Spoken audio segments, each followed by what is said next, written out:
BJP प्रचार में आक्रामक, अखिलेश पर आक्रामक, लेकिन जयंत चौधरी पर बहुत सॉफ्ट है, क्योंकि जयंत बिरादरी की पगड़ी का प्रतीक बन चुके हैं। जयंत चौधरी को बुलावे के पीछे बीजेपी की रणनीति रही जाट समाज को संदेश देना। जयंत और अखिलेश इस संदेश को समझ गए और दोनों अगले ही दिन साथ नजर आए। जयंत ने गठबंधन के प्रति प्रतिबद्धता जताई और अखिलेश ने खुलकर कहा कि सरकार बनी तो कई मुद्दों पर जयंत से चर्चा के बाद ही कोई फैसला होगा।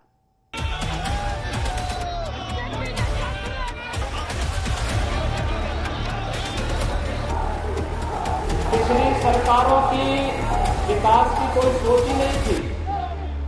उनके लिए विकास का मतलब या तो चाचा भतीजे के विकास से था, या बुआ भतीजे के विकास से था, या भाई बहन के विकास से था। हमारे लिए विकास का मतलब उत्तर प्रदेश की 25 करोड़ जनता को बिना भेदभाव के शासन की योजनाओं का लाभ देना। तो भैया पश्चिमी यूपी के रण में जाट बिरादरी को साधने के समीकरण है। 100 बात की एक बात ये कि बीजेपी चाहती है जाट वोट करे तो हिंदू बनकर, और गठबंधन चाहता है कि जाट वोट करे तो जाट और किसान बनकर।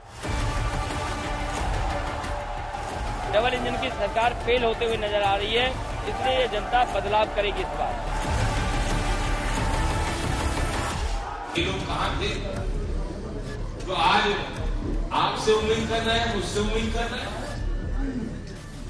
मैं कोई चवन्नी हूं जो ऐसे करके जो पलट जाऊंगा। इसीलिए योगी आदित्यनाथ ने गन्ना बेल्ट के चुनाव से पहले जिन्ना का जिक्र किया। राष्ट्रपिता महात्मा गांधी, जवाहरलाल नेहरू, जिन्ना एक ही संस्था में पढ़कर के बैरिस्टर बनकर के आए। जैसे ही चुनाव आया है, अखिलेश जी को जिन्ना बहुत महान दिखने लगे। जिसने देश का विभाजन किया वो याद क्यों आता है कि ये भारत महान देश सरदार पटेल ने बनाया? क्यों याद नहीं आता? उन्होंने अखिलेश को जिन्ना उपासक कहा और अपनी पार्टी को पटेल के पुजारी। बीजेपी की ओर से अखिलेश पर हमलों का अंत नहीं और जयंत के लिए प्रेम अनंत। बीजेपी ने सोच समझकर जयंत को न्योता दिया और जयंत समझ गए कि अगर उनके समाज ने संदेश लपक लिया तो गड़बड़ हो सकती है। मुझसे तो कोई नाराजगी नहीं और नाराजगी हो, अगर नाराजगी हो तो चौधरी अजीत सिंह जी का काम है। ये चुनाव उनके लिए समर्पित है जिन्होंने पूरा जीवन किसानों में लगाया, आपके बीच लगाया। इसीलिए अखिलेश दिल्ली पहुंचे, पहले हेलीकॉप्टर रोकने का आरोप लगाया। दोपहर बाद मुजफ्फरनगर पहुंचे, आते ही ऐलान कर दिया कि इस बार किसान के बेटे साथ और बीजेपी का बुलावा किसानों के लिए छलावा है। अरे उनका न्योता कौन स्वीकार कर रहा है? और सोचो हालात कैसे हैं। देखिए उनके हालात कैसे हैं, उनके सोचो, न्योता देना पड़ रहा है।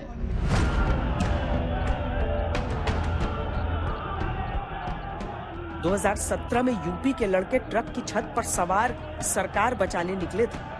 2019 में बुआ के साथ बबुआ की जोड़ी सरकार गिराने निकली थी और 2022 में फिर एक बार किसान के बेटे बनकर योगी सरकार गिराने का अन्न संकल्प उठाया गया। ये अन्न संकल्प के लिए हम पोटी लेके चलते हैं। यही अन्न है जो हमें और आपको जिंदा रखता है।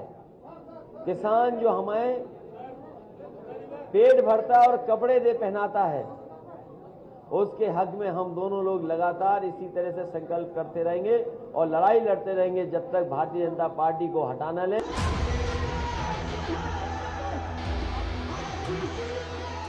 28 जनवरी का सूरज ढलान पर था और अखिलेश बीजेपी के खिलाफ उफान। एक दिन पहले जब मथुरा में अमित शाह ने प्रदेश के चुनाव को देश के भविष्य का चुनाव बताया, तो अखिलेश ने गंगा जमुनी साझा विरासत और किसान नौजवान के भविष्य का चुनाव। और इस बार यूपी का जो चुनाव है, मैं आप सभी को कहना चाहता हूं, भाइयों बहनों, युवाओं, ये यूपी के चुनाव को विधायक का चुनाव मत समझिए, किसी को मंत्री मुख्यमंत्री बनने का चुनाव मत समझिए। उत्तर प्रदेश का चुनाव आने वाले देश में भारत के भाग्य का निर्णय करने वाला चुनाव, क्योंकि देश के सबसे बड़ा सूबा है। 22 करोड़ से ज्यादा मतदाता अगर विकसित नहीं होता है प्रदेश, तो देश का विकास भी पिछड़ा है।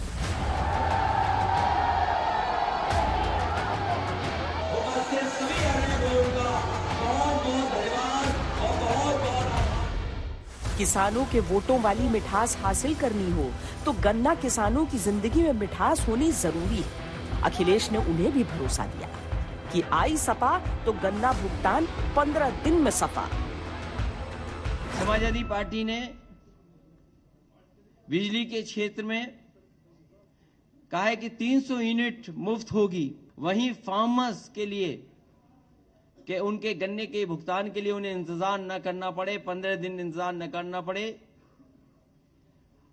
Farmers corpus fund, farmers revolving fund budget से देकर के किसानों का समय पर भुगतान करने का काम भी गठबंधन मिलकर के करेगा।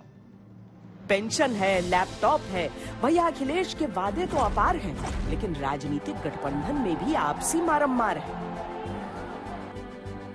मुजफ्फरनगर, बागपत, बिजनौर, मथुरा, इनमें 15 सीट पर आरएलडी और 13 पर एसपी के बीच बंटवारा हुआ है। जहां जाट वोट में ज्यादा है, वहां दिखने को तो जयंत के हिस्से की सीट ज्यादा है, लेकिन मुजफ्फरनगर में एसपी के 4 चेहरे आरएलडी के चुनाव निशान पर। उधर मेरठ में चरण सिंह की कर्मभूमि पर जाट अपना चेहरा चाहते थे, लेकिन एसपी ने आरएलडी के सिंबल पर सिवाल खास से अपने नेता गुलाम मोहम्मद को उतार दिया। कहते हैं कि कुछ जाटों के मन में यह बात चुभ भी गई। सबकी भावना है कि आंदोलन चलना चाहिए।